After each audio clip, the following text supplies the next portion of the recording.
Hey, how's it going? This is Brandon, and I've got my completed build here. It's my first time doing any sort of water cooling. I've got my 11600K along with my 3060 Ti. I got these components in a pre-built, Newegg ABS pre-built. Pretty much upgraded everything else besides the processor and GPU because it's so hard to get a good priced GPU right now, so I thought the pre-built was the way to go. And let's see, I got the bykski water block on the 3060 Ti. I've got the alphacool block on the CPU. Asia Horse fans. The rads are just cheapos from Amazon. I got each of them for $30. PETG tubing. I got the tubing as well as the fittings from Titan Rig from their clearance section, all for with the distro plate. This is the 011 dynamic distro plate, which does in fact fit in the NeoCube, if anyone's wondering. I bought it completely unsure whether it would fit, and luckily it did with little modification. Got all that, the tubing, distro plate, as well as the fittings for under $80 from Titan Rig. I'd highly recommend them. The pump there, that is a cheapo eBay pump that I actually got attached. Can't really see it, but it is attached with soft tubing, believe it or not, and compression fittings.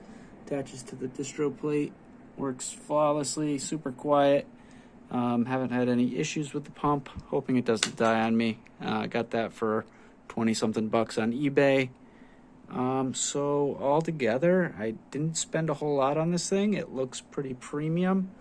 I'm super happy with it. The RAM I did buy from Newegg. It's the Oloy 4000 megahertz Warhawk, I believe it is, RAM, and that's 8 sticks or 4 sticks of 8 gigabyte 4 gigahertz RAM. Ended up being close to like 180 for the RAM, but it performs well. I think benchmarks well. I used liquid metal on the CPU between the IHS and the water block. That lowered my temps quite a bit compared to thermal paste. I'm overclocked to 5.1 gigahertz, getting around a 12,000 on Cinebench R23, I believe, multi-core test, and it's right around 80C.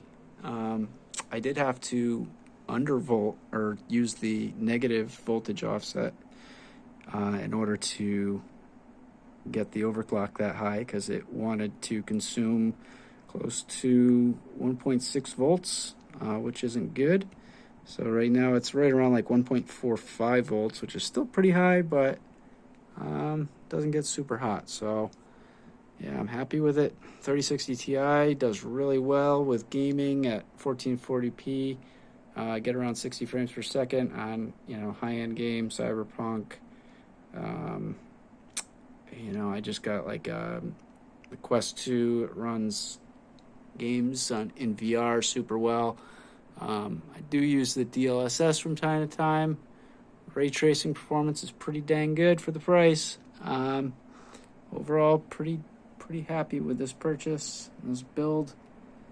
And if a novice like me can do it with looking up simple YouTube tutorials, I think anyone can. It was frustrating at times, but now that it's complete, it was very rewarding, and I'm really happy with how it turned out. So I would encourage anyone to try building. Obviously really bad timing to buy components, but get a pre-built and upgrade it. That's it.